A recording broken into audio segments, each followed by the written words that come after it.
Құтқарушылар күні қарсаңында журналистер құтқарушылармен кәсіп алмасты. Ақпарат саласының қызметкерлері өрт сөндіріп, жануарларды құтқарса, құтқарушылар сұхбат құрып видео материал түсірді. Облыстық төтенше жағдай департаменті ұйымдастырып отырған шарада бұқаралық ақпарат құралдарының өкілдері екі шетін жалын шарпыған кедергі жолағынан өтіп, биік ғимаратқа өрмеледі. Түтін камерасынан шығар жол іздеп, өрт сөндіріп үйренді. Ал екінші кезеңінде суға батқан адамға жасанды тыныс алдырып, жарақат алған адамға медициналық көмек көрсетті. Арқан жолмен жүріп өтіп, ағашқа да өрмеледі. Біз шынын айтқан кезде жаңағы судан немесе өрттен құтқарғаннан кейін бірінші медициналық көмек көрсете білмейді екенбіз. Мен соны білдім. Қарап отырсақ, оны адамдардың барлығы бірдей білуі керек. Қандай жағдай болмасын, жазда суға түсеміз, қыстың күні басқа да бір жағдайлар бар. Жыл 12 ай, бұны біз біліп жүру керек екенбіз.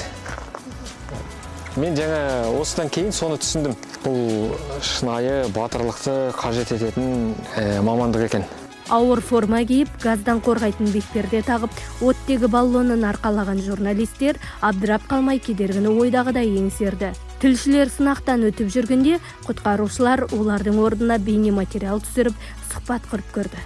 Біздің қызметкерлердің, осы журналистердің жұмысының қаншалықты қызықты да түрлі жан-жақтағы шығармашылық қажет ететін, кей жерде креатив қажет болатын жақтарын қарастырса, ал журналистер тарапынан бұл біздің өрт сөндірушілер мен құтқарушылардың әрбір іс-қимылынан, әрбір жоғалтқан уақытынан адамдарға қаншалықты тез уақытта осы көмекке келе алу осындай қажет болатындығын, осы ішкі жағынан тыныс-тіршілігімен біздің қызметкерлермен жаңағы барлық қызығы мен шыжығын өз бастарынан өткеріп көрді деп ойлаймыз. Ал енді біздің қызметкерлерге ол жаңағы осы журналистердің жаңағы шығармашылық қаншалықты қажет екендігін, және де кейбір жағдайлар болады, мысалы үшін түрлі шұғыл оқиғалар кезінде, дер кезінде ақпарат тарату, дер кезінде оның бәрін халыққа тарату